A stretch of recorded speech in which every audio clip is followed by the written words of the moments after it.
What is going on, everybody? Welcome back to another episode of The Final Whistle. Today, episode 5. Myself, Danny Erb, joined alongside my guy, Nathan Ostler, as always. And we got a good show in store for you guys today. We're going to start off with some college football, then get into NFL, go through all the games, winners and losers, get through everything. It's gonna be a good show. So, Nate, you want to start us off as usual with some college football talk? Yeah, let's do this. College football, Danny. I would say the theme of this episode, I think, should be chaos. We're going to get to the NFL. So many upsets this year, but so far this season, I will say. But we'll get to that in a second. But college football, there was a lot of close games. A couple top 25 teams were on upset watch. Even if you just look at the final score, you weren't expecting these games to be so close. But then we saw a couple crazy debuts. We got to see a lot of Archie Manning after Quinn Ewers went down. We can talk about that a little bit. Your Alabama Crimson Tide put on a masterclass against the Wisconsin Badgers, 42-10 victory there. Ole Miss looks very dominant. Missouri, Boston College, I didn't think that was going to be a top 25 matchup going into the season. No one expected Boston College to be ranked already. That was a very good game. Tennessee destroyed Kent State. That's one of those funny games. Oregon, we were just discussing as if they are for real. They performed this week, I will say. Do we want to start with Dylan Gabriel in Oregon, I guess? They showed up 49-14 over Oregon State on the road. And they, like we said, we had a couple commenters think Oregon is not for real. And it's like the Oregon Ducks listened to us. They showed up this past weekend. Dylan Gabriel looked very good, 20-24, 291 yards, 2 touchdowns against their in-state rival, the Beavers of Oregon State. And Ducks now go to 3-0, getting ready for Big Ten play, and they jump over the Penn State Nittany Lions in the rankings. I was texting you whenever they were going to give out their new rankings. I thought Oregon was going to jump Penn State just because Penn State did not play. They did jump them. But yeah, Oregon, I guess we'll start with them. They looked way better this week. I'll hand it over to you. Yeah, Oregon looked solid. Dylan Gabriel finally showed what we've been waiting for. I mean, they've barely squeaked out victories against bad teams. They finally do it this week. It was a good showing. They should have had a touchdown wiped off the board where the dude pulled the Deshaun Jackson where he ran in the end zone and threw the ball back. That was kind of pathetic. But in all seriousness, though, no. I think Oregon's going to be a solid team. A lot of people pick them to win the national championship, which is kind of crazy. So I enjoyed what I saw from Oregon. I hope they keep it up. They're still undefeated, but they're not playing like they're undefeated. They had a few close calls, especially in a one-score game with Boise State is unacceptable as a top 10 ranked team, especially a top team that is in consideration for winning a national championship. Oregon State, that's their rival. That's a team that you have to show out against, and Oregon did that perfectly. They mollywopped them 49-14. Dylan Gabriel 291 yards, 2 touchdowns. It was a solid game. That's what we need to see from Oregon going forward. We need to see them putting in 50 points, proving why they should be a top 5, top 10 team that we all know that they can be. Yeah, definitely. Dylan Gabriel is also a big Heisman candidate. This season going in. A lot of people had him as their number 1. And these previous 2 weeks haven't really been Heisman level football, you could say, out of their stud QB that they got down there at Oregon. But this weekend was very different. I'm very excited to see what Oregon can do from now on, because they were a team I looked worried about. Even though they were getting wins, they were not very impressive wins. And this past weekend, I think, changed that for a lot of people. Very impressive win for the Oregon Ducks. A couple other games I want to talk about before we get to the big ones. Very quickly, Notre Dame woke up this weekend. They did. They did face Purdue. I know Purdue is not that good, but that's a Big Ten team. They went to that town in Indiana where Purdue plays. They won 66-7. Notre Dame was ranked 18th coming into this past week. They are now ranked 17th in the adjusted AP poll, but Notre Dame looked like Notre Dame, how the Fighting Irish should be after losing to a MAC team. They got put into shape. Yeah.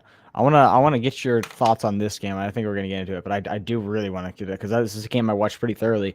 Georgia, Kentucky. What the hell happened to Georgia? Georgia was on upset alert, I will say. I was at a party for the Pitt WVU game. We had this game on at the end of the night or whatever. Kentucky was going in 1-1. They've already played. This is now their second SEC game, which is very crazy for them. They're now 1-2, 0-2 in the SEC. But other than that, Georgia was not able to get anything going. Carson Beck, they held him out of the end zone, was not able to get a single passing touchdown. The only rushing touchdown was Branson Robinson, who had 2 rushes for 5 yards.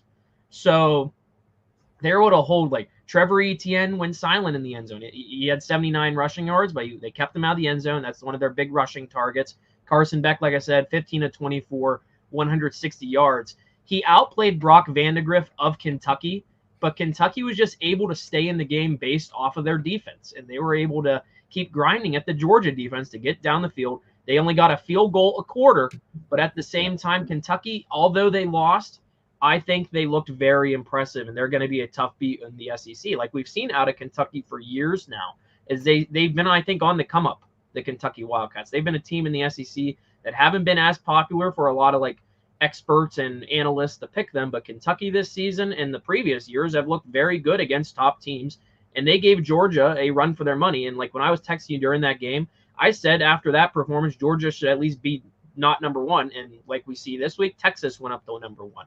Georgia dropped down to number two, which I think is deserved. Drop to 3. I think they should go to 3. I think Ohio State deserves number 2. I think if Ohio State played this past weekend, they would have went up to number 2, personally. Because that's how the thing with Penn State and Oregon was. Oregon jumped them because Penn State didn't play. But other than that, Georgia was they got a little bit of a scare this weekend. Georgia's still the number one. Georgia still can be a number one team in this country in the SEC, but we see Texas is there now. Bama's in the top 4 now. So we have the SEC having 3 of the top 4 spots, and they're not all getting automatic playoff bids. They're going to be lower seeds hosting playoff games because we're going to see the ACC champion get a bye, and then the Big 12 champion, I think, get the bye along with the SEC and Big 10. But it's going to be very interesting to see if Georgia can get a big dominant win coming up for them, because this was way too close of a game for Georgia to be having, because they're coming in as number 1 facing an unranked Kentucky in Kentucky, by the way. Kentucky almost did that at home. So that would have been very impressive to see. And this was a game that kind of shocked me. It caught me by surprise. I knew it could have been close and Kentucky could have done something special here, but I wasn't expecting Georgia only put up 13 points. So I'll give props to the Kentucky defense mainly, because Kentucky's defense showed up and was able to stop that Georgia Bulldogs high-octane offense that we've been able to see. So when I look at this game, going into this, I thought this was going to be a massacre. You look at Kentucky, a team that looked pathetic against South Carolina, the week prior. They looked horrible. They couldn't block that true freshman on South Carolina who is amazing. But, you go into this week, the Cats are, no one thinks that they're going to win, and they lose by 1 point. Now, is this Georgia being bad? Is this Kentucky being good? I think it's a pretty mix of both. I think Kentucky's offense was straight up. I'd call it like kind of pathetic. Brock Vandegrift. I think if you take a majority of quarterbacks in the SEC and you put him on that team for that game, I think Kentucky beats Georgia. Just the amount of opportunities that Vandegrift had. He didn't capitalize. He had a lot of opportunities. He missed some throws. He made some stupid decisions. Vandegrift lost Kentucky that game. They were in it the whole game, and Carson Beck, they just looked terrible. They were bad. Trevor Etienne really couldn't get it done. He had 79 yards on 20 attempts. That is not good for 20 attempts out of a running back going up against a team that you should beat by 40 points. So I really think that Brock Vandegrift sold this game. And to be honest, if I'm a Kentucky fan, I would have to start consider saying, listen, is Vandegrift our guy? We're 0-2 in SEC play. We're 1-2. Like, is Vandegrift a guy that are you just going to waste a season with this guy who just can't win in big moments? A guy who, when the game is on the line, is making just the worst decisions. I mean, he on that final drive when Kentucky was going to try and win the game, he pissed out his leg. He didn't have. He made the wrong throw. He did the wrong. He got sacked. He rolled out of the pocket. He played horribly, in my opinion. And Vandegrift lost them that game. He lost them that game. They could have won that game if they had a competent quarterback. And besides that, Kentucky played bad. Barry and Brown was their leading receiver, but they split up the targets so well. Barry and Brown, your leading receiver, only had 3 catches for 34 yards. Dane Key 3 catches for 23 yards. Like everyone else, it was very even. Georgia was kind of lopsided. It was Lovett who was, carrying the load. So Georgia is just, I don't know. Carson Beck has never impressed me as a true quarterback. Listen, when what we've seen in the SEC for a long time now with these big powerhouse schools is the quarterback gets glazed, but he just has so much talent around him. Now, obviously, they're 5-star recruits coming out of high school. These guys are the best of the best. That's why they're in the SEC. That's why they're the quarterback. But a guy like Carson Beck, he doesn't strike me as a guy who people are saying is going to be a top 5 draft pick in the NFL. Top 5 draft picks in the NFL don't lose games like this. Like guys that are studs in the NFL. Like you look at a guy like Caleb Williams, who was the number 1 overall pick. He lost games like this that he should have won. He was losing games. Now look at him in the NFL. I don't know if when I'm on a draft board and I look at a guy like Carson Beck and you're supposed to take him top 5, no, Carson Beck's not him. He's not him. Carson Beck is not him. Yeah, it's every so often. Like it seems like every year a quarterback has to go top 5 or whatever in these drafts. We'll get to a draft like whenever that comes down the line in a couple months. But it seems every year there has to be a generational QB that shouldn't be labeled the generational QB. Just look at the draft class. I think it was 2022 with Kenny Pickett being the highest rated quarterback. Him, Malik Willis, Desmond Ritter, and the only guy really to succeed out of that draft class was Mr. Irrelevant Brock Purdy. All jokes. And that is a like talk for another day. But like you brought up quarterback change in Kentucky. We don't have to talk about this game that much. I don't know if you saw Michigan's making a QB change. Davis Warren out. Alex Borgi is in. That's going to be interesting to see how that goes. So that's our first big news there for QBs. We saw Archie Manning this past weekend, and the Heisman bettors love it already. I don't think he's going to play that much, but when Ewers comes back, it's his job to lose. But got to see a lot of Archie Manning highlights. He looked really good. Nice rushing touchdown there. I do have 2 key games I do want to talk about here. All right. Number 1, I don't know if you saw this before Pitt WVU. LSU, South Carolina. South Carolina Gamecocks look better than I think a lot of people think they are. Yeah. They gave LSU a scare because LSU went into South Carolina's home stadium, and that place was rocking. And it just came down to a big 14-point fourth quarter, and South Carolina just kind of choked it away. It came down to that game-winning field goal, and I was really pulling for South Carolina to do something special. I really wanted it to happen. Their defense looked good until that final fourth quarter. The South Carolina offense went silent in that third quarter. That kind of might have been the dagger for them. They needed to keep it going, especially after that 17-point second that they had. But do you have any thoughts about LSU coming out just barely surviving against the Gamecocks? Yeah, I mean, I look at this game, and South Carolina's a team that went into Kentucky.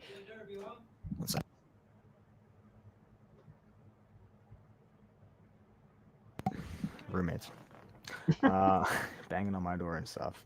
I look at LSU, and this is a solid team. South Carolina's hanging with the big dogs in the SEC. You know what I mean? So, do I think that this South Carolina team is the team that we thought going into the season? No, this is a way better team. This is a team that could get ranked by the end of the year. They're not going to do anything crazy in the SEC, but it's a solid team. The Gamecocks have kind of rebuilt their program these last few years, and they're Nicholas said here, South Carolina is really good and underrated. Yeah, like they do have a true freshman edge rusher who is the dude's a stud. So it's a good squad. Yeah, I'm really excited to see where South Carolina can go from here.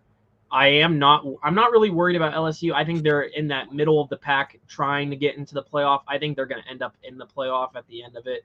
Just depends if they can beat, if they don't have any games like this where they almost lose. But other than that, I guess one more game I really wanted to talk about that was a big takeaway for me. I wasn't expecting it to be a ranked matchup. Boston College going to Missouri. And Missouri is a team that I wasn't expecting to be as good as they are. They're already 3-0. And Boston College, I was not expecting to be as good as they already are. They came in this week ranked 24th, but they're not ranked anymore, sadly. But Boston College gave Missouri a fight, a top SEC school now all of a sudden through these past couple years. And Brady Cook, the QB of Missouri, 21 of 30, 264, 1 touchdown. I think he can be a very underrated QB in the SEC, and not a lot of people talking about the Tigers in Missouri. And I think they're going to be a threat for some of these top dogs in the SEC going forward. This Missouri team ranked 6th.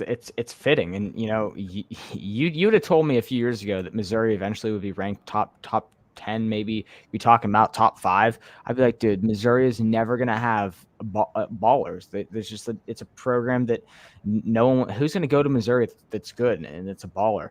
They're kind of changing their stuff around. That's all thanks to Brady Cook and Luther Burden. I mean, Luther Burden is, I'd say, the best wide receiver in college football.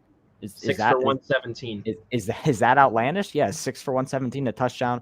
Luther Burden and Brady Cook is, I mean, you could say one of the best 1-2 punches in college football right now. I mean, they're 3-0. They've played all home games. So, but Boston College is not a bad program. No, they've been looking really well. Castellanos was insane. He threw 2 interceptions, but he's played really well so far. I think this Brady Cook and Luther Burden team, it's a dangerous team. And now with the 12-team college football playoff, there's a good chance that they get in that playoff and they can do some damage. Yeah, and I've been seeing a lot of people start to talk about Thomas Castellanos. He's a guy that not a lot of people even knew was a quarterback, but he has been going crazy this season already. I mean, the 2 picks he had last game were his only 2 all year, 9 touchdown passes already. He has the QBR average of 87.4, 6th in the country. Thomas Castellanos, he's only a junior. I hope he at least stays for a senior year, even if he has a really good year, because he can up that draft stock a lot, and he can help himself further his future possible NFL career if he wants to get into it. But he can look like a possible Heisman candidate if he stays another year, I think. I think he's going to do nothing but grow. Thomas Castellanos has gotten a lot of hype for Boston College, and a lot of fans in the ACC especially might have not realized that Boston College was going to be this talented of a program. But part of that goes into Florida State being a bad football team this year. Horrible joke. They lost to Memphis again. I don't even want to talk about Florida State. They are one of my LOLs of the week, of course. But other than that, this was a game, and you didn't even bring up Nate Noel from Missouri, their big running back they got down there, 22 for 121. Didn't even have a touchdown. Yeah. It was Brady Cook was their only rushing touchdown.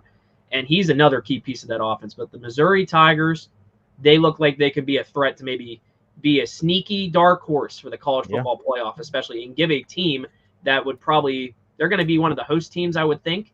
So they're going to give a team a little bit of a run for their money, especially if they win that first round. If they go in and face one of those top 4 teams like a Ohio State or one of their SEC rivals like a Bama or Georgia, who knows? They could be a team, be a dark horse. But other than that, you got any other college football things you want to discuss before we hop into NFL? Any other games we missed? Not really. Okay, so moving on, do we want to hop into our NFL recap?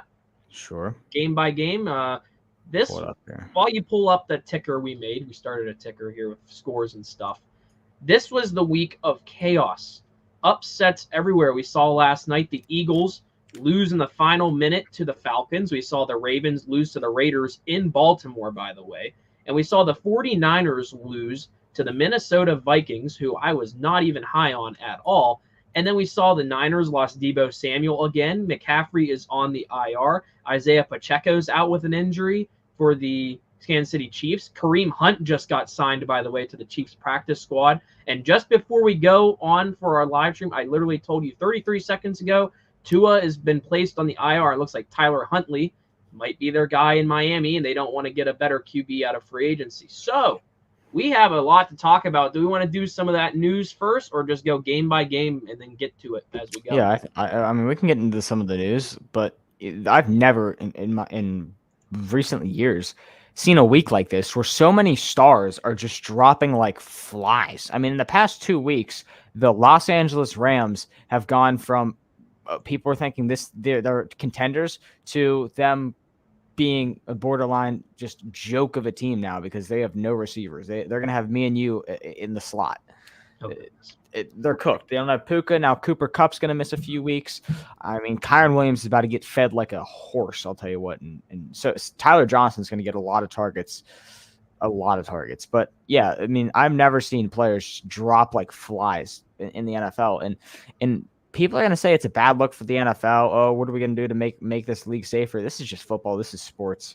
It happens. It just sucks for the viewers and obviously, fans of the team and the players themselves that, these injuries are happening, especially this week. It's all kind of snowballed at once. You got Pacheco going down, Cooper Kupp this week, Tua, obviously.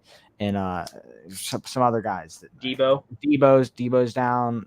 McCaffrey officially on the IR for 4 weeks. CMC. I mean, dude, it's sickening. What's going? It's like a plague in the NFL. Guys are dropping like flies, and it sucks. It really sucks. Yeah, especially for, and this is kind of like a joking way, fantasy owners who took CMC #1 overall. I'm included in one of those leagues. Yeah, that's a tough one, of course. Moving on, I guess, like this injury thing, like this bug, it seems to happen every year, but this has by far been, I think, one of the weirdest years for it. We're seeing big name stars already go down with injuries, and it's kind of tough to see, and especially with the 49ers. They still have weapons. Thank goodness Jordan Mason's been able to step up in that running back role. I know they lost this past weekend, but without, and also Deebo Samuel's down now. So they got to hope Brandon Ayuk can step it up, and they got to hope Brock Purdy can make it work. Like you said, he has not been looking good. And I remember Peyton Manning went off on him in that first Monday Night Football game when he, I think, was short of the end zone or dropped the ball in the end zone. Peyton Manning basically said, this is why players should not hold out and have to show up for training camp. He missed all these practices. So other than that, and you could also bring in these injury scenarios. Is it just lack of conditioning in the preseason? Maybe these guys are already down with injury. We've already seen so many stars, and you think these stars don't really play in the preseason. They might get one drive, a couple snaps. Maybe in the future, maybe we give them more just to be safe. Because like you said, the NFL, they can't really do anything about it. It's football, and these players got to be in proper condition to play every single snap. The Niners just lost, I would argue, since I like him more than Ayuk, Deebo Samuel, who I think is their #1 wide receiver over Ayuk personally. And they lost the best running back in football in Christian McCaffrey already. They lost 2 of their bright stars on offense, and now they just have Brandon Ayuk and Jordan Mason, who's somehow stepped into the role. And you have year 3 of Brock Purdy, and I want to see how Brock Purdy can do without these key weapons, because people have argued he's a system QB. Now, how can he adjust? Because I think Brock Purdy is still a very good quarterback. Don't get me wrong. But I want to see how this guy can adjust. But like you said, Nicholas, A.J. Brown goes down for the Philadelphia Eagles. There's other teams that have lost so many guys, and it's going to be a tough one to see. Like Pacheco goes down. We see Kareem Hunt go back to the Chiefs today. The big one has been Tua for the Dolphins. They had to get Tyler Huntley, and I had the Dolphins making the Super Bowl. Not anymore. That's going to have to change because I don't think Tyler Hunt – and like Jordan Love even. We didn't even talk about Jordan Love. The Packers somehow did it again with their crazy magic they already always have and got Joe Mixon. Joe Mixon's hurt. Yeah, Joe Mixon was balling for the Texans. He's hurt. Everyone is getting injured. This has by far been, I would say this easily has been one of the most crazy weeks in like early NFL seasons that I remember. Injuries galore, chaos galore, like upsets everywhere. Nico Collins has somehow become like a star wide receiver. Rashid Shaheed for the New Orleans Saints. The Saints are a really good football team out of nowhere. I wasn't expecting that. And there is so much that I want to talk about today about like every one of these games because there's so much that happened, and this is going to be a fun one to talk about, I will say. So do we want to hop in? Do you have anything else, or we want to start hopping into game by game? I mean, I do want to. I mean, I'm sure we'll get to this, but a big storyline: Bryce Young getting benched by the Carolina Panthers. I mean, that's another thing. It's his second week, and I'm going to be honest: deserved. Bryce Young deserves to be benched. Let me pull up his stats right here for this week. Where is it? Chargers, Panthers. I think at the top of my head, he had 85 passing yards. He had 84 passing yards. Jeez. Right? He had 18 completions. Last week, Cooper Kupp had 21 targets. Cooper Kupp had more targets than Bryce Young had completions. The dude just sucks, okay? I've had it. He deserves to be benched. He's a joke. He's a fraud. Mm-hmm. He's not good. He looks like a Funko Pop running around the field. He's so damn small. He can't see over the line of scrimmage, and he makes stupid throws. He escapes the pocket when he shouldn't. He can't ball. He's a scrub. Bryce Young is not an NFL caliber quarterback. Andy Dalton is your better option, 100%. But I'll say this. Bryce Young was a stud at Bama, #1 overall draft pick, but I think you swap any quarterback from that class and you put him on that Panthers team, I think they fail and fall on their face just as hard as Bryce Young does. This coaching staff is setting them up for failure.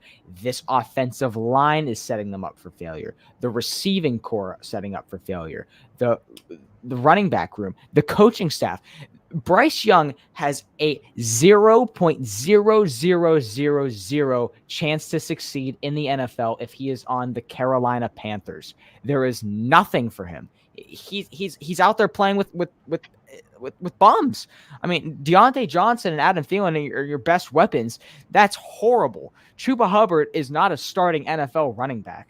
The offensive line it's a UFL offensive line. Bryce Young, to a point, it's not his fault. What does he have? Who's coaching this guy? Bryce Young had better coaching in college than he is having right now in the NFL.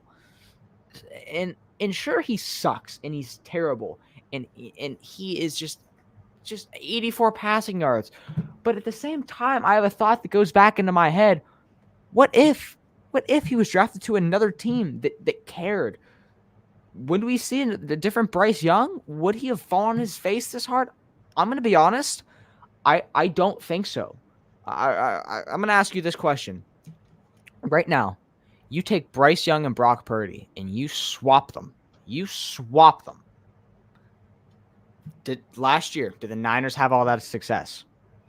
I don't think so. I think they'd still be contenders. I don't think that they go to the Super Bowl.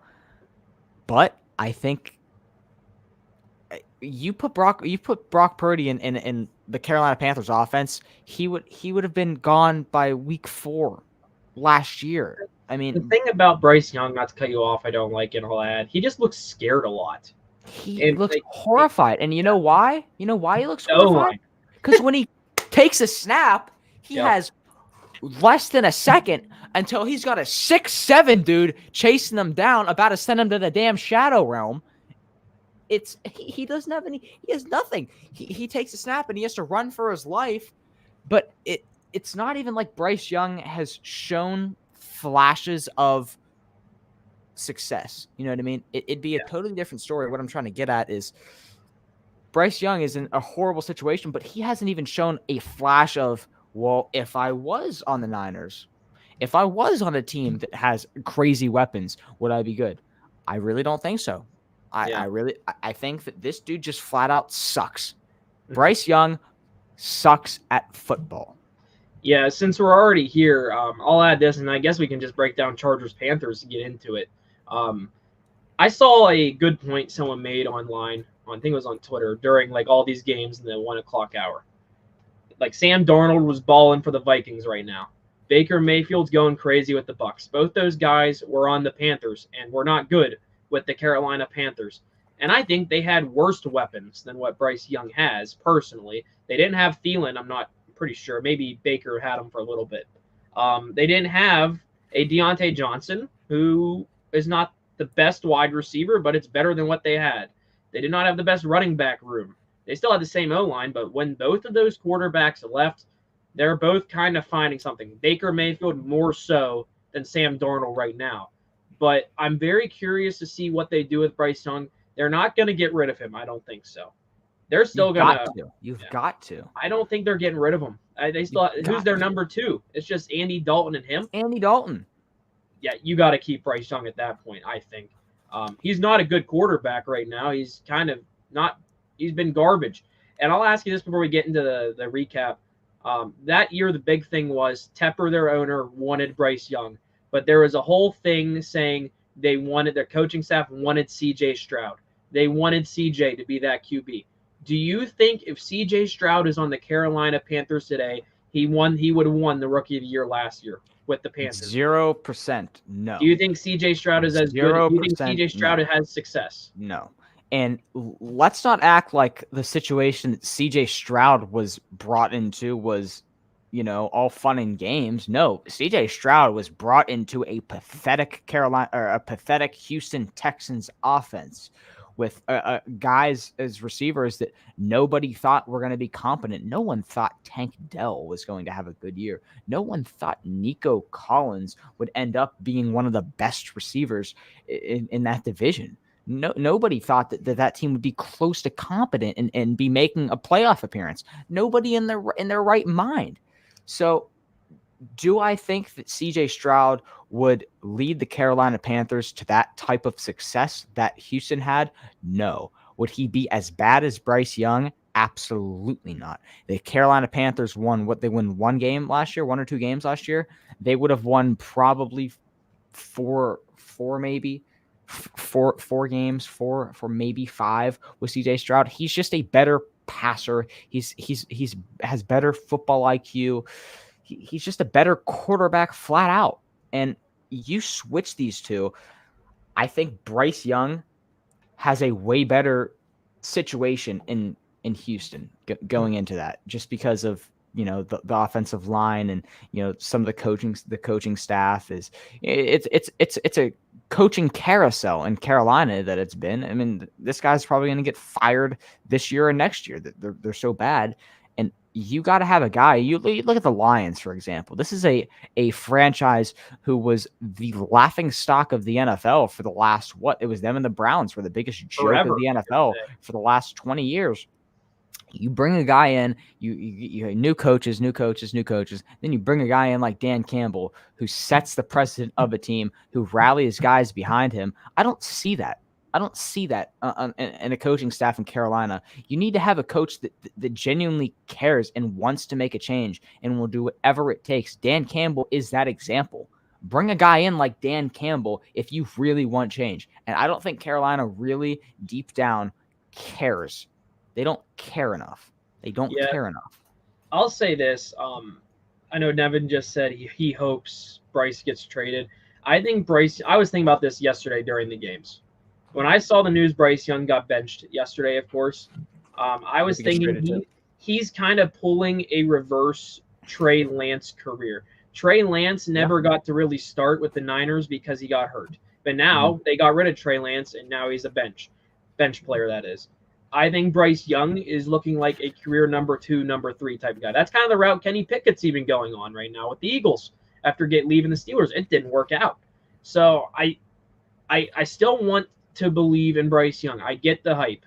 He was picked number 1. It's only year 2.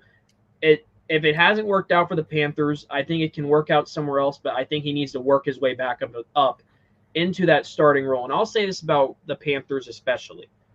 I think other teams are doing rebuilds better. I think I saw this take and I really liked it. A team like the Texans slowly built around until they found the QB they liked.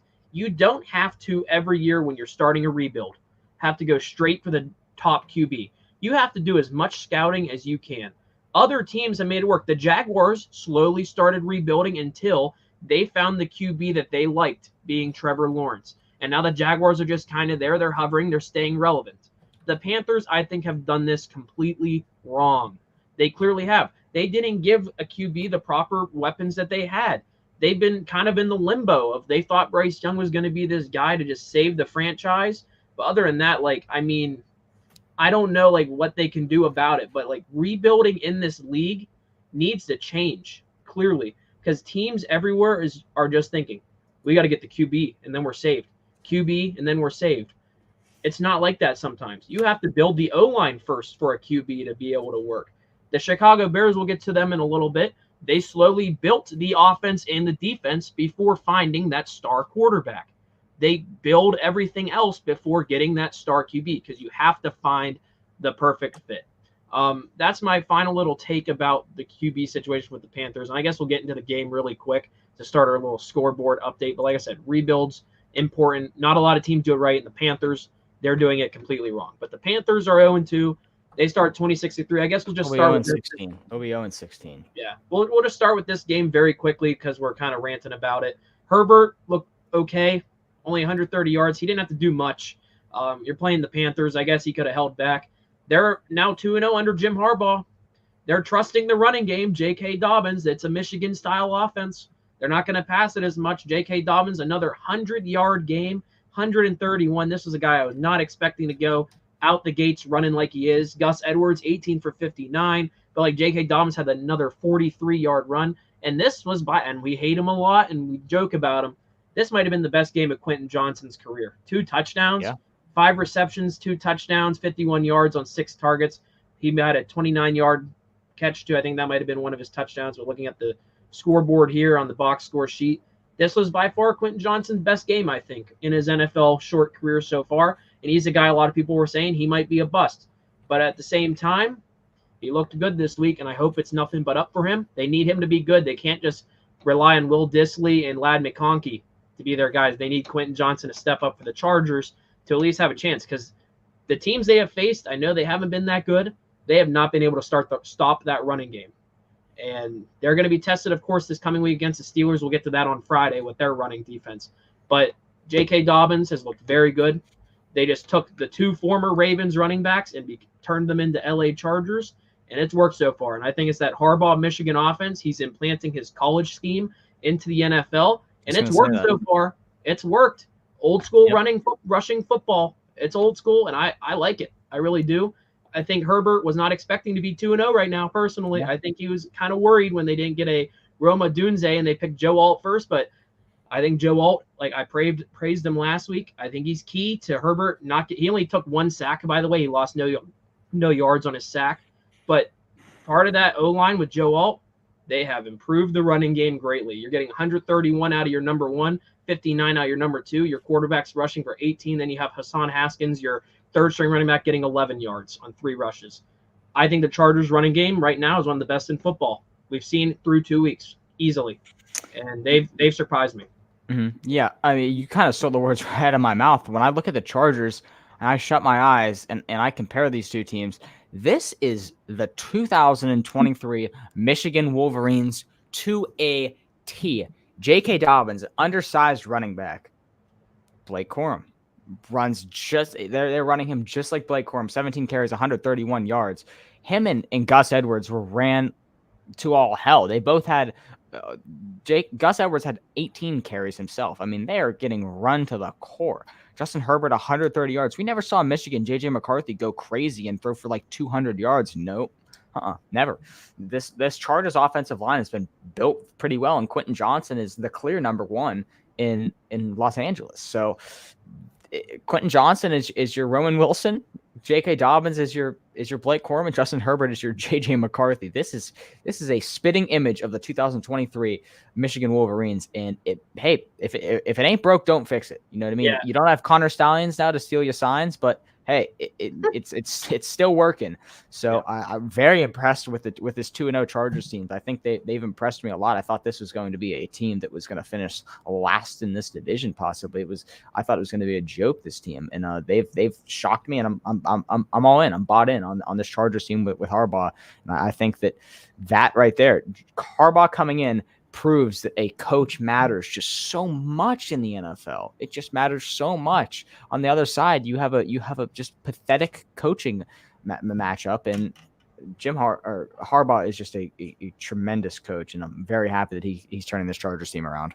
Yeah, and I'll just say this in a joking way. And I already know Jim Harbaugh is mad that Blake Corum wasn't there on the draft board. Yep. Imagine they had Blake Corum. He could have just brought – and I remember people saying maybe he wanted McCarthy as be like his number 2 to Herbert if they were getting rid of Herbert. But that didn't happen. But imagine just Blake Corum on that offense. But, like, he's replicated. He's turned these players like Roman Wilson. He has in a Quentin Johnson, I guess, now. J.K. Dobbins became his Blake Corum, and now he has a better QB, I think, than he had in Michigan with J.J. McCarthy and Justin Herbert, who I think is a top 5 quarterback. A lot of people think that. So, moving on. Yeah, I know. Herbert top 5. He's up there. I like Justin Herbert. Top 5. I think if you give him the weapons, I think he's top 5. Yep. Herbert top 5 is crazy. Let me hear your top 5. I'm gonna go easily. I'm just gonna name the QB's names. I'm not gonna give them the rankings. Sure. Mahomes, easy. Yep. Lamar, we'll throw him in there. Joe Burrow. Let's go. I still like Josh Allen. Yep. Justin Herbert. Those are my 5. I like Justin Herbert. I'm a big Herbert believer. I am too. I love Justin Herbert. He's not better than Aaron Rodgers, right? I think he is right now. I don't think he's better than Rodgers. I wouldn't say he's better than Matthew Stafford. I don't think Justin Herbert's a better quarterback than Matthew Stafford. That's fair. That is fair. I look at guys like CJ Stroud. Justin Herbert's not better than CJ Stroud.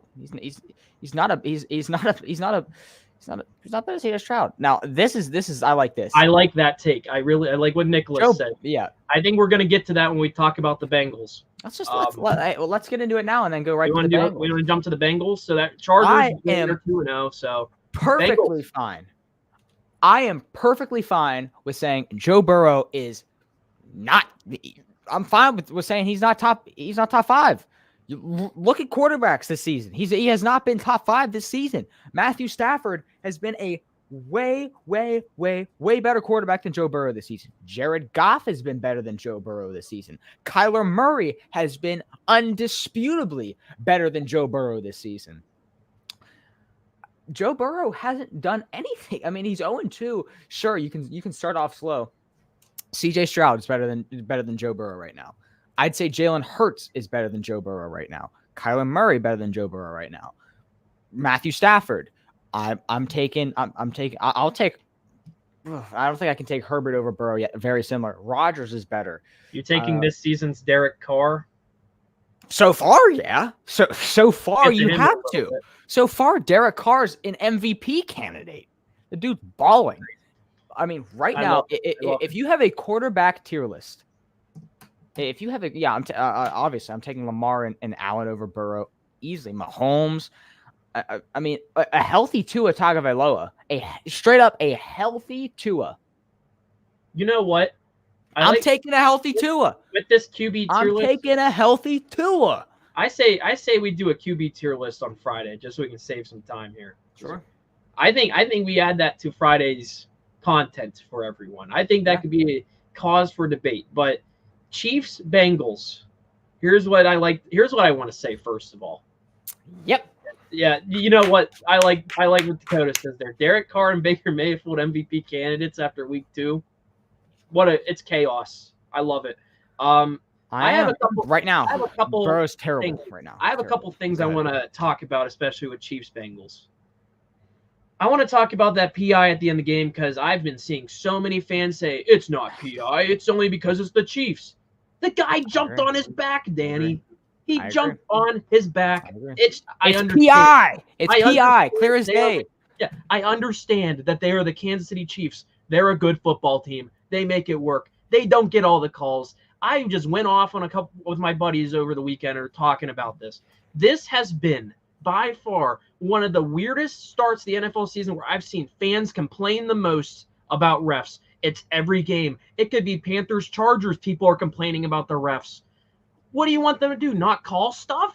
They have to do their job. The Bengals player, I forget who it was, literally jumped on Rashee Rice's back. He hit him before the throw even made it. It's a pass interference, and the Bengals lose again because of it. I get it costed them the loss. You have to call these things because if they didn't, the Chiefs fans would be mad. It goes both ways. We've had this conversation so many times, especially in that Super Bowl where it was, I think, the PI on Juju when the Chiefs beat the Niners. Or the Eagles, that was. There was a whole debate that shouldn't have been pass interference. It clearly was. I think it was C.J. Gardner-Johnson even said he got after him. He hit Juju that play. I think it was him. But other than that, you have to call these things. It was clearly PI. The Bengals lost this game because of it. And there's another thing I want to go off about the Cincinnati Bengals being 0-2.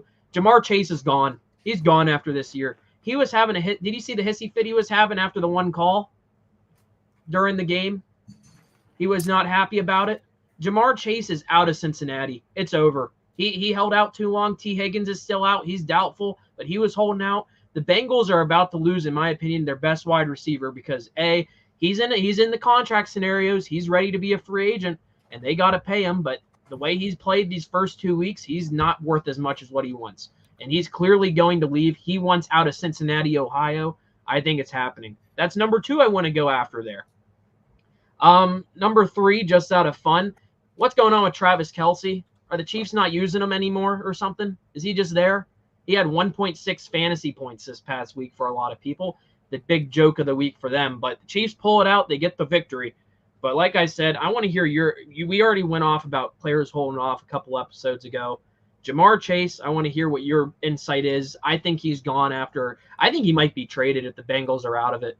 I don't think it's time for the Bengals to panic, but they're in a situation if Jamar is not going to be able to if they know Jamar is not wanting to stay there, I think you got to trade him by the trade deadline. I think that's going to be a big piece. You ready? Let's do it. Let it out. I hate Jamar Chase. I can't stand Jamar Chase. You want all this money, and you're giving 35 yards. You want to sit out? Give me 150. 35 yards, and you want to sit out? You're practically sitting out as is with 35 yards. You're a joke. You can't sit out and give 35 yards. You just can't.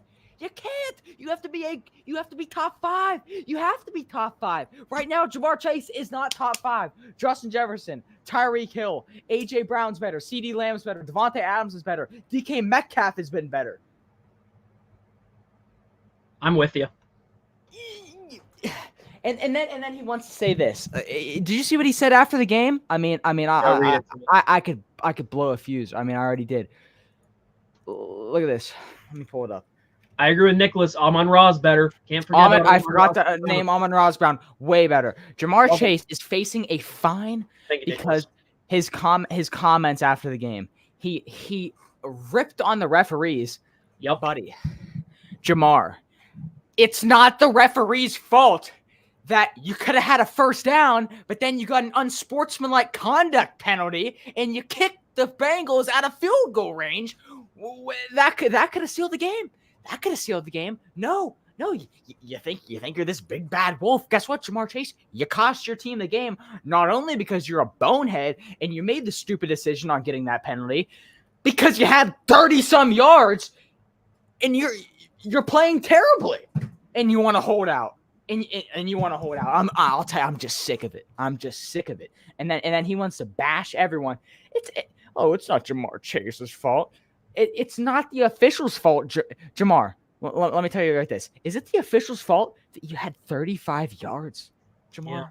Yeah. No, it's not. You cost your team. You cost your team. You cost your team a field goal chance that would have won you the game. The Chiefs wouldn't have been able to. They would have had to go for a touchdown. Yeah, like you said when we got into these games on Friday, breaking them down, the Bengals seem to be the Chiefs' kryptonite. Crash out on. We almost saw it again. The Bengals almost beat the Chiefs again. They're one of the only teams that can do it. But like they always do, the Bengals are gonna, like we say in Pittsburgh, bungle a lot. And the flags come out, and Jamar Chase, man, I completely agree with what you're saying. I think he's done. He's clearly done with Cincinnati. I think he wants out. I think the trade is coming. I think that trade deadline hits. We saw CMC was the big piece a couple years ago. I think Jamar Chase is the big piece, but I think wherever he goes, they have to make sure they can sign him because it's clearly going to be a money issue with Jamar Chase. But like you said, you can't be holding out with 35 yards, 4 catches, 5 targets. Mike Gesicki, Danny, was their leading receiver, 7 for 91. Jermaine Burton had 1 catch for 47. Then it was Jamar Chase for 35. Eric All Jr. had 32 yards on 4 receptions. He almost had a better game than Jamar Chase looking at the box score. But the Chiefs win it again. I liked what Dakota said. Rashid Shaheed has looked better this year for the Saints. Nicholas said Amon-Ra looks better. Nicholas, I said it too. I think Higgins is gone too as well. I think that receiver room they don't want to be there. It is in trouble. T. Higgins has been listed as questionable and doubtful because A, he didn't play at all. He was holding out the whole time. And B, I think he wants done. I think the Bengals, this is the last year the Bengals have with that group, in my opinion. Yeah. Jamar Chase is only going to re-sign because he was college teammates with Joe Burrow and they had this connection. That's the only reason that he would re-sign. I mean, he wants this money. They're not going to give it to him, and he doesn't deserve it. Yeah, he doesn't deserve to be able to sit out. He deserves the money in long term as a contract. Again, we talked about it in one of the first episodes. Dude, you're not a free agent. You're not a free agent. You can't just decide, oh, you don't want to give me an extension? Well, then I'm not playing. What a baby. That's all I have for Chiefs Bengals. It's taken us about almost 30 minutes to get through Bengals, Chiefs, and Panthers and Chargers. I say we just do some rapid fire ones and save the big ones for last. Fine. I don't really have much to say about Jets Titans. You have anything to add? Jets, the Titans are my upset pick of the week, and they almost pulled it out. They almost won, but the Jets win it in a couple final minutes. Aaron Rodgers finally gets his first win as a Jet. Tajay Spears leaves the game with an injury. He was having a pretty good game on the receiving and rushing end. Will Levis looked bad again. I think Breece Hall showed a very good flashes, and the Rodgers to Garrett Wilson connection is only just going to heat up more. So Jets looks pretty good. They looked pretty good, and I mean they won by a thread, and I don't know. It's just kind of a game. Yeah, I don't think let's move on to this one. I know it has the Niners in it. I'm not worried about San Francisco. They just got outplayed. They lost CMC. Yeah. They lost Debo. They lose to the Minnesota Vikings, who look better than a lot of people thought. There's a couple other teams that look better than a lot of people thought, and we'll get to the Saints in a little bit, by the way. But the Vikings won 23-17. I don't have really much to add besides Sam Darnold looked very good through these first two games. Justin Jefferson, big 99-yard catch on I think it was the 1 yard. It might have been 97, but Sam Darnold is owns end zone, finding Justin Jefferson open. And let me talk about that referee keeping up with him. I don't know if you saw that referee highlight. Someone posted. Bro is running a 4.3 40-yard dash. I mean, they got to sign his ass. Yeah. There's teams that give them to the Panthers. They needed some wide receiver help. The Panthers could use that referee as a damn safety. Hit that ref. But yeah, you got anything Vikings, Niners? Anything else to add? Yeah. Just briefly, I mean, Debo Samuel looked incredible as a receiver. He had 110 receiving yards, before he got hurt. Brock Purdy is just without CMC and without Debo Samuel. Brock Purdy without Debo Samuel. Let me pull up. Let me pull up. This is a crazy stat. It's bad. Brock Purdy's record without Debo. It's bad. And they're losing Debo. I think for at least 4 games. Yeah, he is. I think I can't pull it off. Brock Purdy's record without Debo. StatMuse. Thank God. He is 3-2 without Debo, which is better than I thought. I mean, I think he must have got one more win without Debo or something. It used to be he was 0 without Debo, but he looks bad. Brock Purdy's stats plummet without Debo Samuel, and it's I don't know. It's scary times if you're getting out schemed by the Vikings. Now they just straight up outplayed him on defense, and Justin Jefferson looked really good. Sam Darnold threw some great footballs, and Sam Darnold's looking like first half Sam Darnold, where he's really good, then he falls off a cliff. So yeah. Moving on. Your upset pick of the week, almost pulled it out.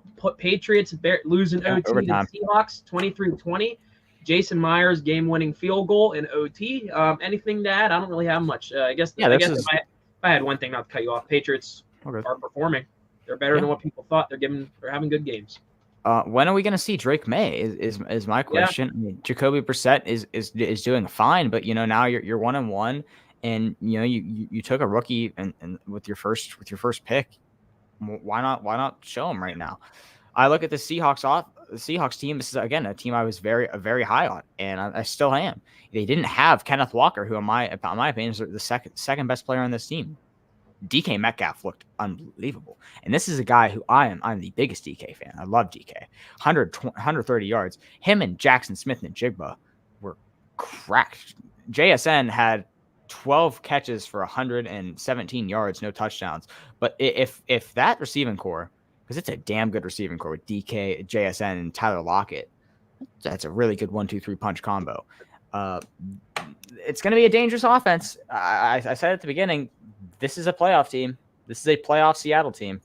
It's a damn good offense. I had them behind the Rams in our preseason picks, but I'm switching that now just because the Rams lost both their star wide receivers.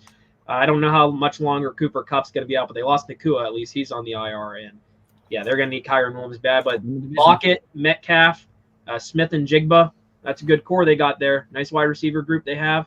Moving on. So the Seahawks get that one.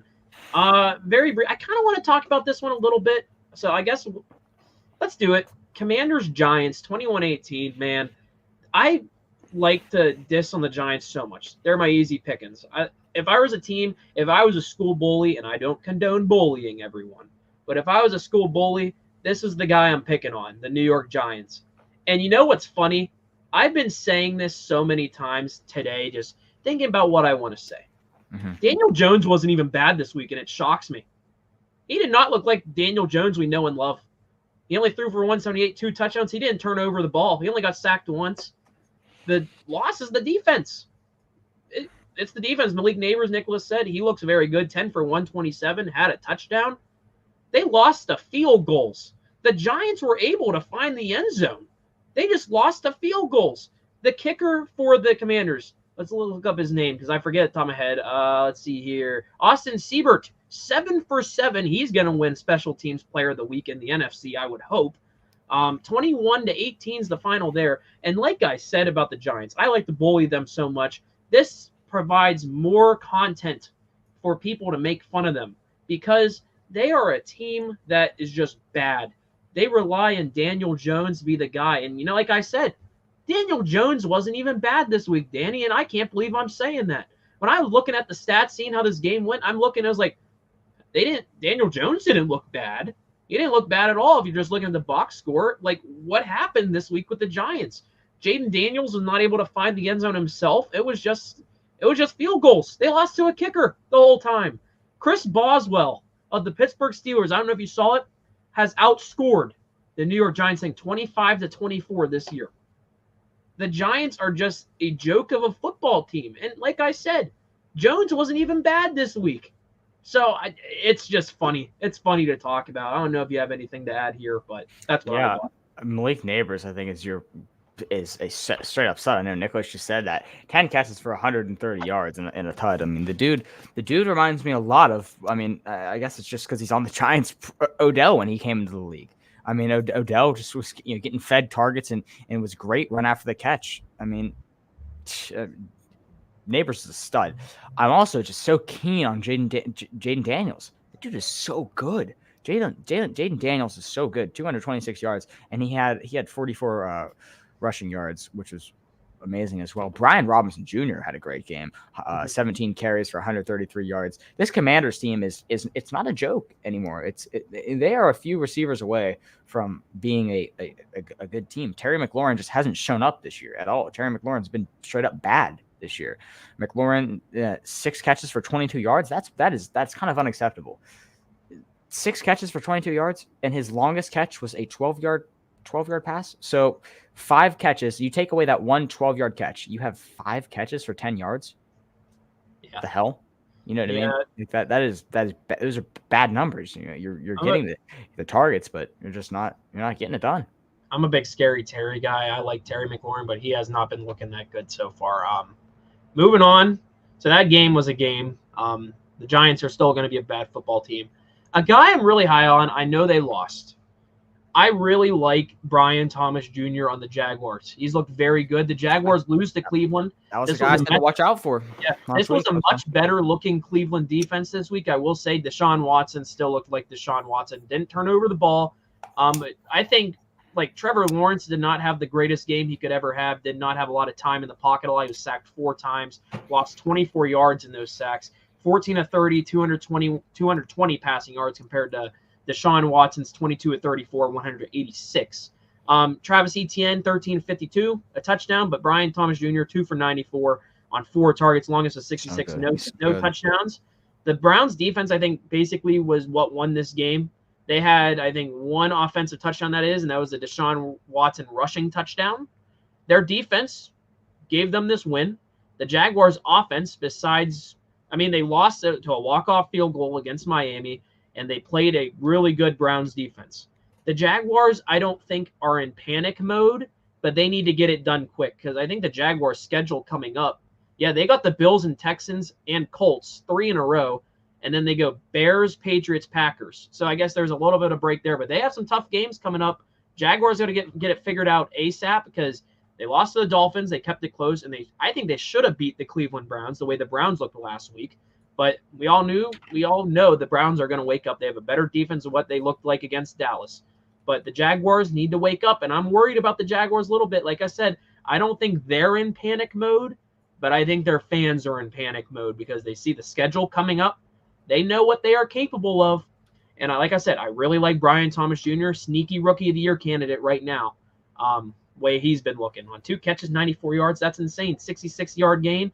But, like, I need to see more from Trevor Lawrence. He hasn't been looking like the Trevor Lawrence that we've been seeing. They haven't won a football game in a while. I think the stat was around Christmas time last year was the last time they won a football game. So the Jaguars are in a little bit of a slump. We need to see more out of them. Yeah, I'm such a big Brian Thomas fan, and he's looked so good.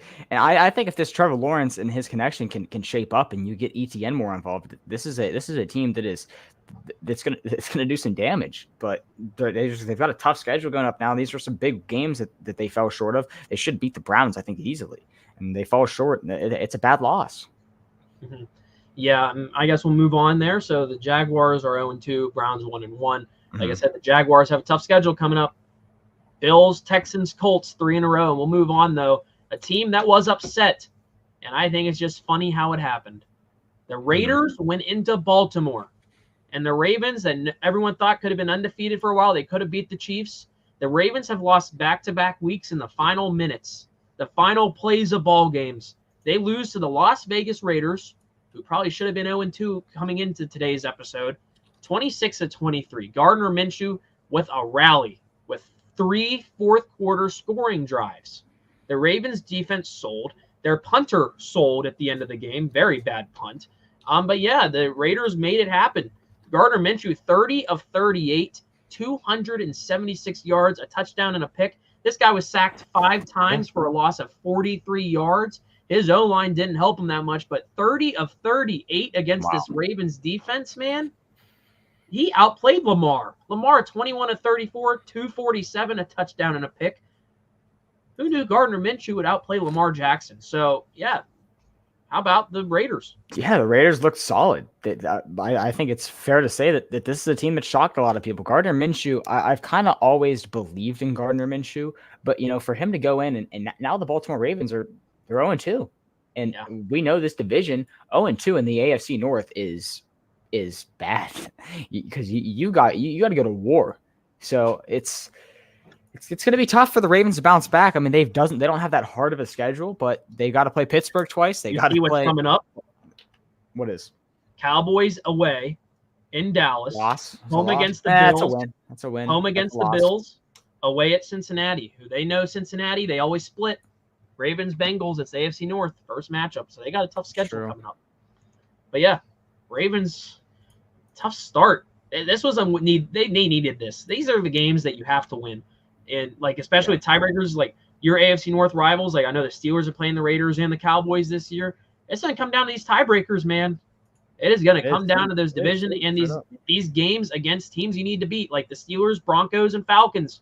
Teams they probably needed to beat by the end of the year. But, like, the Ravens, they needed to beat the Raiders, and they didn't. I know a couple of Ravens fans that were very mad. My buddy Sean was really upset that they lost this game. He had to stay. He's doing foreign exchange student in Ireland right now. He went over there, and he was up at like 5 a.m. watching this or whatever. He was not happy. Not a happy camper. That'd be sick. But you have anything else to add for this one before we move on? Not really. I mean, this Ravens team, they're going to be fine moving forward, but you know what I mean? It's a tough look. It's a tough look when you're 0-2 and you're losing to a team like the Raiders. The Raiders are not a good football team. They're just not. And sure, they're gonna play upset a few times, but I just don't know. I don't know if this is a team that is a genuine contender in there's in a tough division. I'm talking about the Raiders, that is. But Devontae Adams looked good. He really did, and that connection with him and Gardner Minshew, I like it. I like to see it. So I'm better than Aiden O'Connell. Oh, for sure. I Minshew's their guy. Has to be for at least now. Yeah. The Raiders, I think, they're doing the rebuild right. They're providing the weapons and just waiting for the right quarterback. That's a team I think is doing it correctly. Like I went off about the Panthers. They just went straight for the QB. Yep. You got to wait for the right fish to bite before you pull it up. And the Raiders, I think, are still waiting for that to happen to them. But they have all the weapons they have. And they could be good in a couple years. A team that I think is going to be good and shock a lot of people this year, I was really high on, especially with the Rams losing a lot of guys. I think this is your new team to replace the Rams for that wild card hunt. How about the Arizona Cardinals? Their home opener, they win it 41-10. Cooper Kupp was healthy in this game. Then he got hurt. Marvin Harrison Jr., round of applause for him. What a first half. Yeah, I think in the stat Yeah. line, I think it was like 2 for 123 at a point. 4 receptions, 130 yards, that is. 2 touchdowns on 8 targets. Longest was a 60-yard bomb from Kyler Murray, who as well, 17 to 21, 266, 3 touchdowns. They only sacked Kyler Murray 1 time. He's a guy that's had a lot of pressure from that O-line. James Conner, 21 for 122, 1 touchdown. Trey McBride, 6 for 67, really high on Trey McBride as a tight end. I don't know, Danny. This Cardinals offense looks really fun. I know it's only the Rams they played, but they look fun, and especially with the Rams losing 2 of their star wide receivers and basically their entire offense, in my opinion. I think that the Cardinals could easily take advantage and jump up to that 3 spot and maybe fight the Seahawks for number 2 in that division. And we don't even know with the Niners being unhealthy. I think the Niners are still winning it, but we don't know. So, Cardinals. Yeah, the Cardinals are amazing so far. I mean, Kyler Murray looks straight up tremendous, and his connection with Marvin Harrison. I mean, it's if that can really click, it's really going to be special. James Conner, everyone just sleeps on James Conner every year. The dude is so good. James Conner is a great athlete. I mean, Conner 122 yards rushing, 21 carries, and a touchdown. James Conner is such a stud, and I don't know why people every year think he's going to be terrible. James Conner is a great running back in the NFL right now. Marvin Harrison Jr., 130 yards. I was just so happy with what I saw from this Cardinals offense. 41 points. I mean, they beat the brakes out of the Rams. And I want to ask you this. Marvin Harrison, do you think how long before we start talking about him is top 5? Maybe middle of next season, maybe. Still got some. That's a tough question, man. What would it take for you to have to say, okay, he's top 5? A lot of. I mean, this was only game 2. This is only game 2 in his career. Yeah.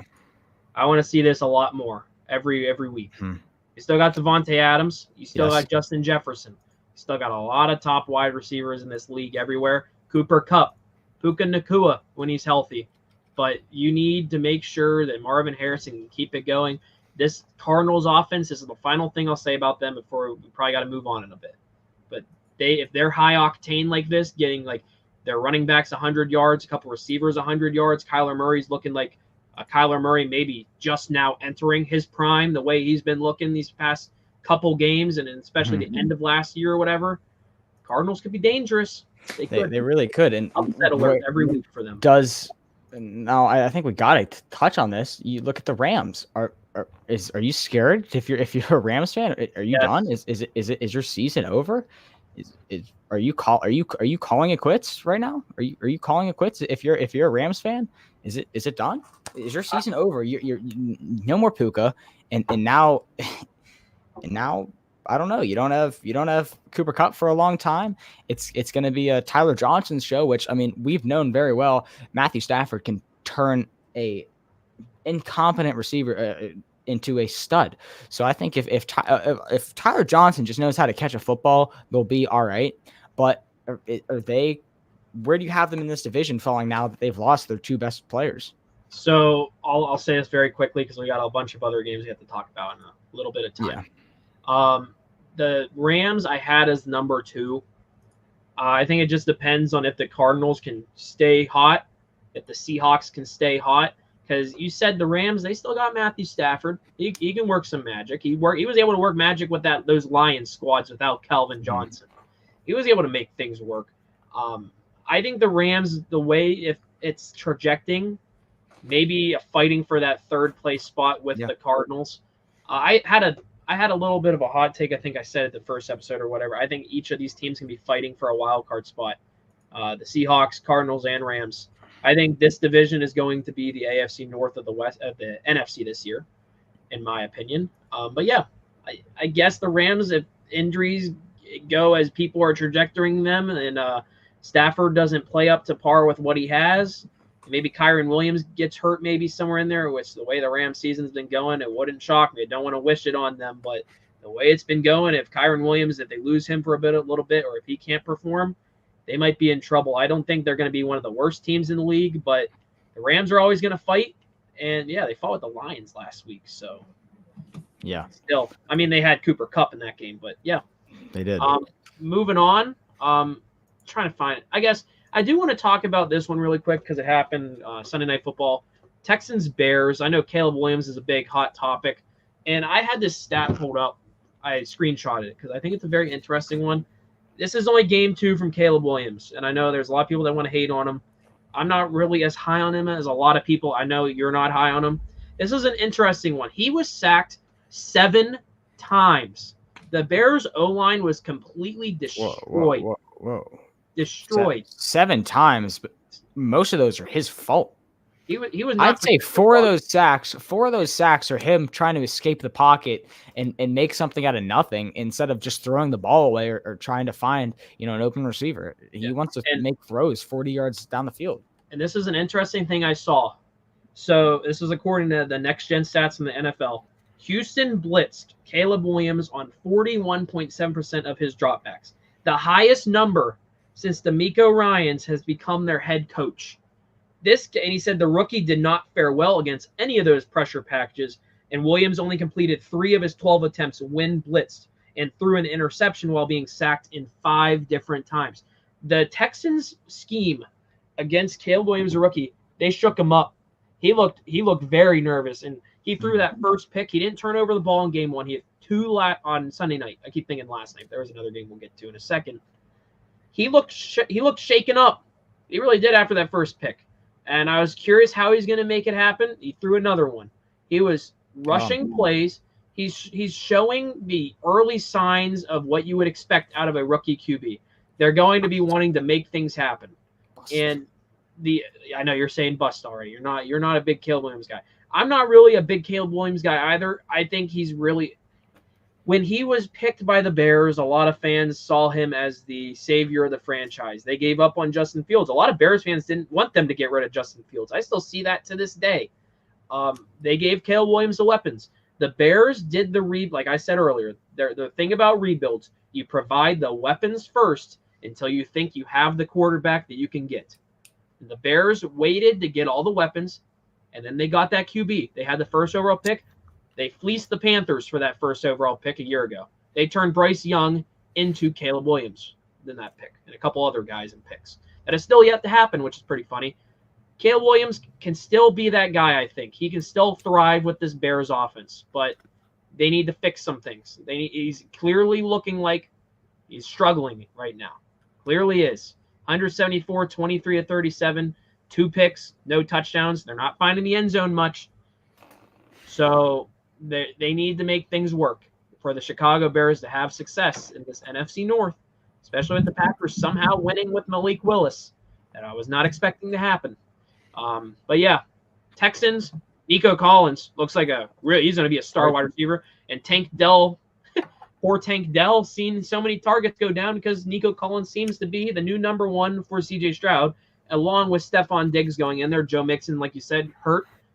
Cam Akers stepped up. CJ Stroud looks like he's going to be a really solid QB. And when we do this QB tier list, which I'm excited for, I'm very curious where we're going to rank them. But yeah, Texans win. They're undefeated. They're looking like they're going to be a top dog in the AFC, and they could contend for a little bit for years to come. But yeah, Caleb Williams, he looked a little nervous there on Sunday, like second game of the year too.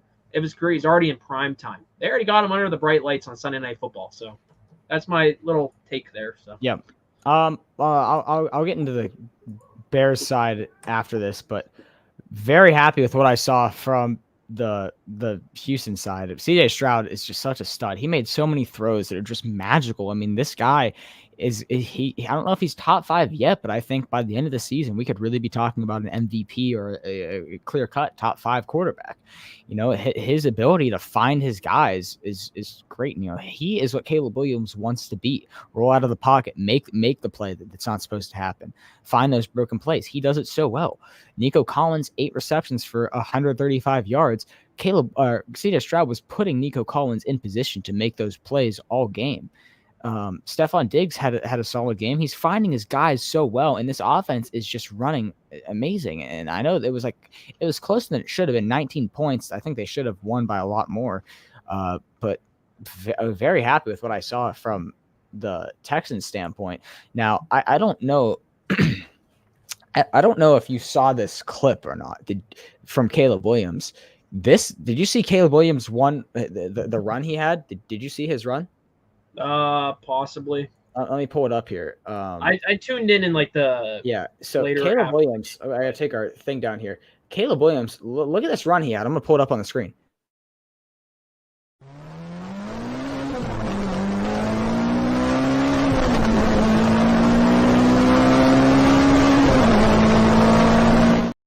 And that's just a great play from Caleb Williams escaping the pocket. The dude, I mean, he shows off his legs there. I know it muted us, but I mean, What a clip.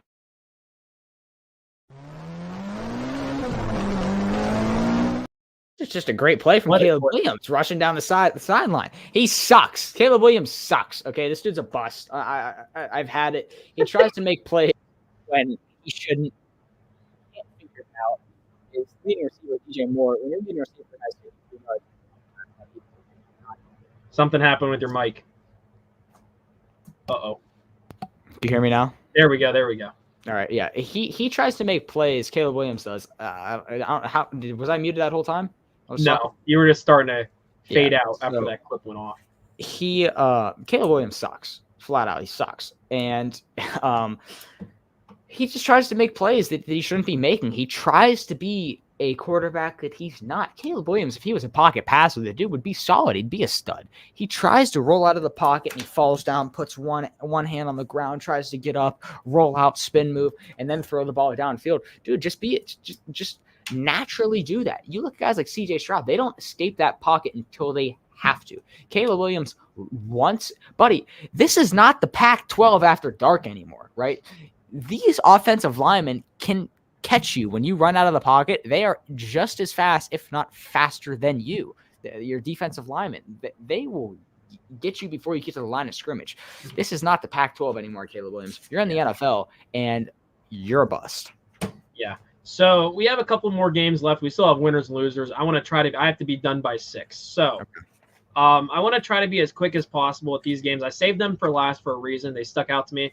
I guess let's start with last night. The only thing I have here to say is the Eagles choked. I really want to bring up the final drive in particular. Their defense they just let Kirk Cousins pass cleanly. No pressure on Kirk Cousins. They were playing so relaxed on defense. The Eagles looked like they had no urgency that entire final drive, Danny. There was no urgency for the Eagles defense to at least want to make a stop. They just let Kirk Cousins go straight down the field and find Drake London wide open in the end zone. Yeah, it was so confusing. The penalty situation, I don't know why they wouldn't access that on the kickoff. Instead, they let Koo kick the extra point field goal. If they would have taken the penalty or declined it, I don't know the way it would have went. They would have had better field position after the kickoff, and they could have set up a game-winning field goal. The Eagles looked completely outcoached and outplayed in the final minute of that football game. Yeah, that's all I have for the Eagles. Falcons. Good for the Falcons taking advantage because they have I think they have the Chiefs coming up next, so they're going to have a tough time going around it. So this was a huge win for the Atlanta Falcons. Yeah, big win for the Falcons, and this game honestly just makes me upset. But not a fan of what happened at the end of this game. Right, this is a complete implode by the coaching staff, the defensive coordinator, and the play calling. Why are you running prevent defense? Why? I agree. Whenever there's like a minute and a half left, you don't need to run prevent. Right? That's when you run prevent. That is you can get a 40-yard pass off, and they did. They got it to Darnell Mooney on the near side of the field. They threw a bomb to him, and he caught it. And then once you're on that side of the field, you got 40 seconds left. You don't have to get desperate anymore. You can make plays. Kirk Cousins did that, and broke the heart of the Eagles. And then the Eagles, they had 35 seconds left to go down the clock. Jalen Hurts pissed down his leg, threw an interception. Is it time to talk about, is Jalen Hurts just not clutch? Jalen Hurts does not make game-winning plays ever. Yeah. He throws picks. I was watching the game. I said, all right, here comes Jalen Hurts interception on this drive. 100% Jalen Hurts. It was predictable. And he did. It was just a complete lackluster by the Eagles coaching staff. Everyone. I believe. Not even just the coaching staff. Everyone. Nick Sirianni. I mean, everyone. It was. They should have won that game hands down. Hands down. Falcons squeaked out a win. So, yeah. Moving on. Packers Colts. I could have did this one earlier, but all I have is man, oh man. The Colts blew this opportunity. They let Malik Willis beat them, a former AFC South opponent. I was thinking the Packers were going to lose for a bit until Jordan Love comes back. But what did I say on our show on Friday? The Packers always pull out some like crazy magic, as they are the Steelers of the NFC, in my opinion. They have the history and they always make things work. And the Packers did it again. They got a 16-10 victory. That's all I have about this one. Yeah, that's what I got on that. Go over to you. I'm a big AR guy. This was sickening from AR. I'm very upset with his performance. And I know he can play better football than what he did, and he just didn't. He didn't shine when he could have. This was a game he was supposed to win against a backup quarterback that was never thrown a touchdown in the NFL, and he gets outplayed straight up. And moving on. There's 3 more games here. We have Steelers Broncos. Let's do that one first. This one made me upset. We're both Steelers fans. They scored 13 points against the Broncos. I completely understand what type of football they are trying to play. It is clearly defense first, don't turn over the ball. Yeah. And Justin Fields has done a great job at not turning over the football. But I need to talk about the O-line for a second and a lot of stupid penalties. This team, as of now, has, like this last game, Pickens had a 51-yard catch reversed. They had a Pickens touchdown again, reversed by penalties. Broderick Jones, who was their first, if you don't know a lot of Steelers stuff, Broderick Jones was their first-round pick last season. Picked as a tackle out of Georgia. I was excited for him. Great rookie year, by the way. He looked very good, in my opinion. Great blocking. At the time when they had Kenny Pickett, Mason Rudolph, and Mitch Trubisky, they did good protecting the QB. The O-line looked good last year. They picked Troy Fautanu out of Washington this past year. I think the same exact position on the O-line. And as of now, like, Broderick Jones looked good in a few preseason games. Then the Bills preseason game happened. Broderick Jones looked like Kendrick Green. Not good at all. And this drive happens. On one drive, he had 3 penalties. He wiped away a 51-yard Pickens catch that would have probably set the Steelers up for a touchdown. And a bunch of other plays that were big chunk plays brought back from holding calls. And just holding. And some of these plays, I understand the holdings happen. I was watching some clips. If a holding doesn't happen, Fields probably is sacked or it's an incomplete pass. I understand it. But especially the 51-yard bomb that got brought back. And here's the thing that I hate to say about Broderick Jones. I don't think he's a bust. I'm not giving up on him. Just because of this. He's not playing his natural position. You have brought in Troy Fautanu. Great O-lineman they got out of Washington. They have him as their one side of the tackles. But I was going off to my one buddy about this after the game. The Steelers believe in Dan Moore Jr. They're playing him over Broderick Jones. Dan Moore Jr. had so many bad plays, bad drives last season, and he's still one of your starting tackles over the guy you picked in the first round. I don't want Broderick Jones to go down as another first-round bust. They have to let this guy play. They have to play him in his natural position on the O-line. I don't know what it is they like about Dan Moore Jr., who I have not been a fan of as a Steelers fan. A lot has frustrated me so many times, and so many Steelers fans so many times that play him over Broderick Jones, who looked very good last season. And I see so many Steelers fans calling Broderick Jones a bust, and that's things that we're Steelers fans. We overreact to a lot of stuff. I'm not going to call him a bust yet, but I'm worried after seeing that. I've never seen an O-lineman get pulled in one drive. He completely collapsed. 3 penalties in one drive. That drive was looking like a touchdown for the Pittsburgh Steelers. It would have been their second of the day, and it just completely collapsed. This offense needs to improve. 13 points, a win is a win. I get it. 13 points against Bo Nix and the Denver Broncos, that's not acceptable. The defense I get is amazing. I love the Steelers defense. It's looking like the best in the league right now. But they can't trust it every week to win a football game. They really can't. They need to make things work on the offense. I said on Friday, my hot take was the Steelers get a touchdown. They finally did. They have 1 in 2 games. 1 touchdown. It was to Darnell Washington. Pickens should have had one last week. He should have had one this week. He should have 2 already, and they've been brought back because of, guess what? Penalties. The Steelers are playing messy football on the offensive side of the football, that is. The defense is keeping them in games like we knew they were going to be. This was going to be the Steeler way. Defense and rushing first before offense, because it clearly said, and there's the whole thing Tomlin said about the hot dog today. I don't know if you saw that new Tomlinism. New Tomlinism, yep. He said there's like, if I don't tell you all the ingredients on the hot dog, I'm not sure if you're going to like it. Talking about Fields or Russell Wilson. Fields is starting week 3. It came out.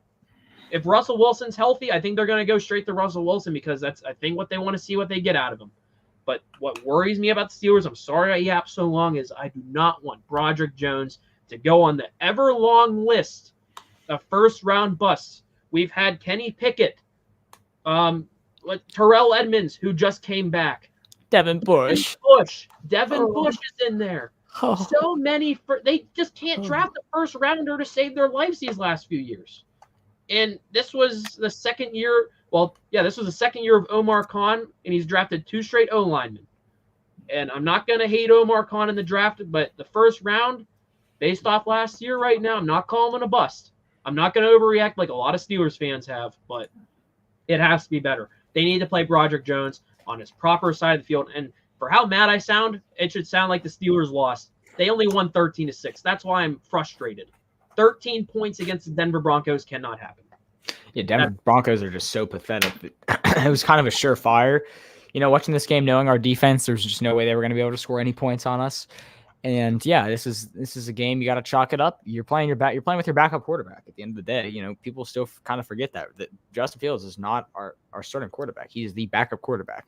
Now Fields is a competent guy who could be our starter down the line, but again, this is a team that has struggled to score points these last few years. The offense has just been bad.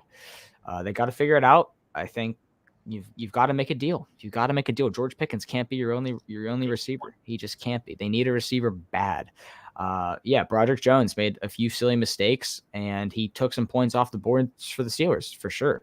So it's just Steeler football at the end of the day. This is just Steelers football. This is how it's been since I've known them. This is how they ball. They find ways to win games, and that's exactly what they did. Yeah. So this is like I said with the Ravens. The Ravens lost games they should have won, especially against the Raiders. The Steelers play the Raiders, and this is the part of the Steelers schedule that kind of scares me the most because I know how the Steelers play. They blow it against teams they need to win, and thank goodness they beat the Falcons and Broncos. As a fan, bias aside, these are the games they need to win to stay in the running with that tough AFC North, because that second half of the season, Danny, is such a gauntlet. That's when they have the Chiefs. They have all the division games, the Eagles, but moving on, before we get to the elephant in the room being the Dallas Cowboys, let's talk quickly about the Lions-Bucks.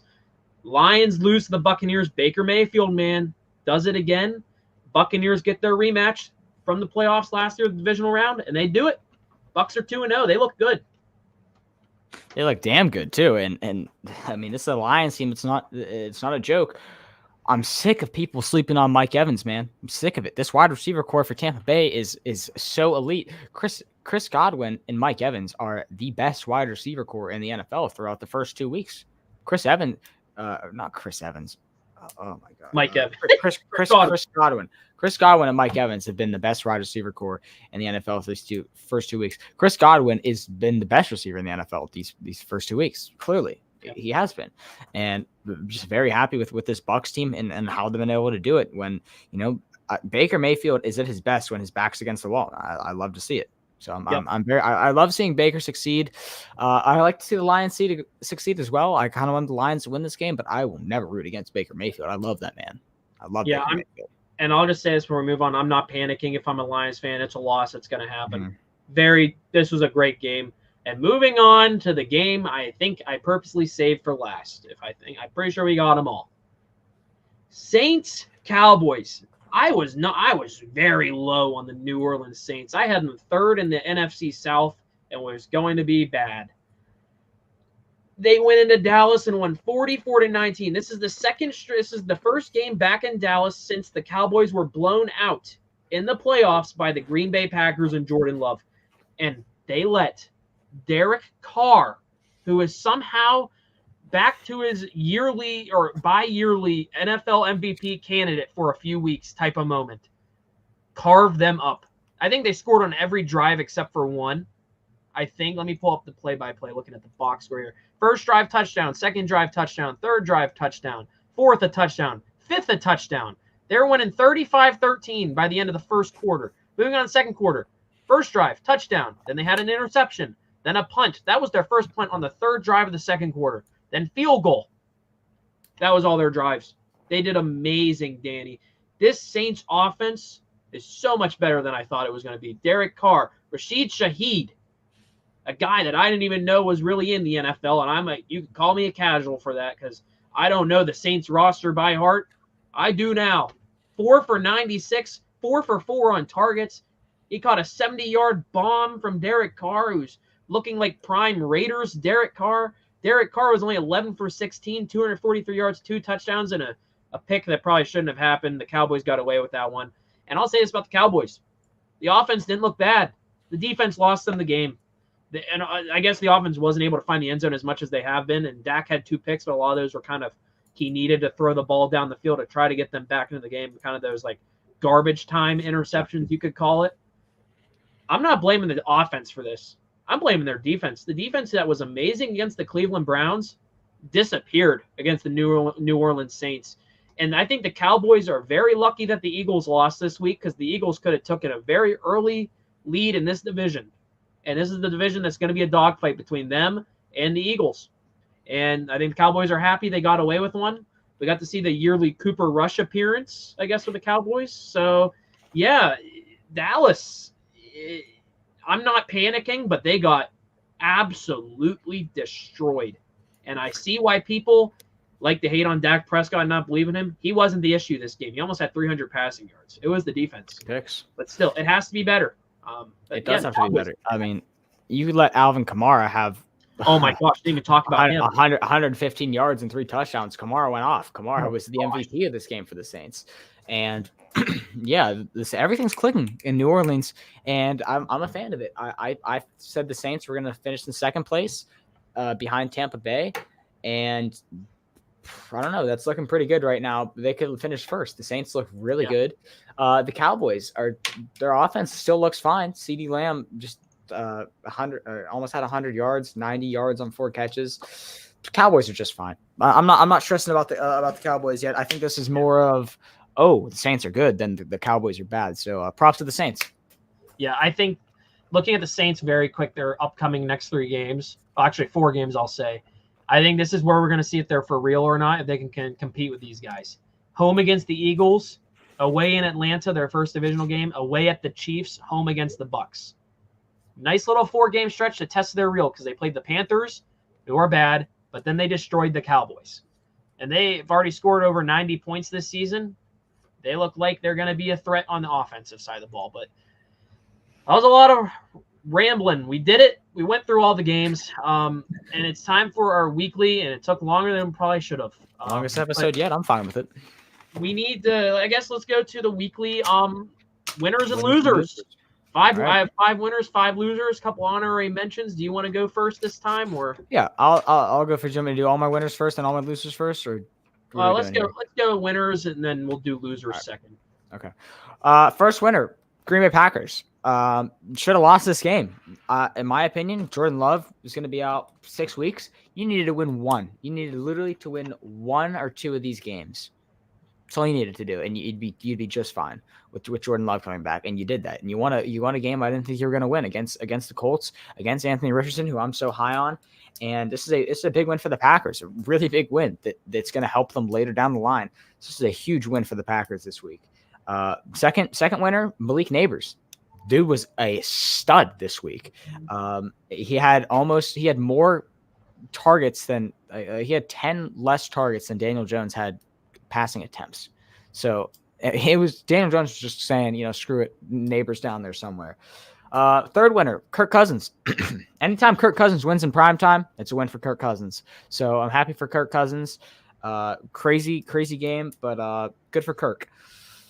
Fourth winner, Derek Carr. Dude looks like a straight up stud so far. I mean, I'm loving seeing Derek Carr succeed. He's a good dude, and I like seeing him win.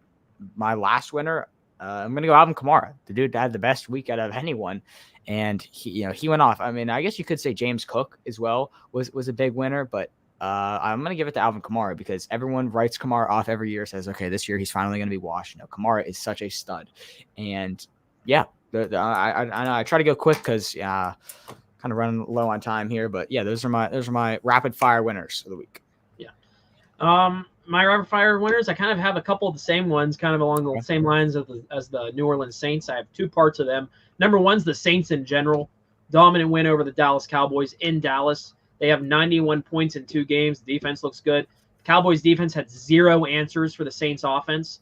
And the Saints in general only had 2 drives where they didn't score a single point. One, the punt, and then the pick. Number 2, Alvin Kamara, 20 carries, 115 yards. You had him.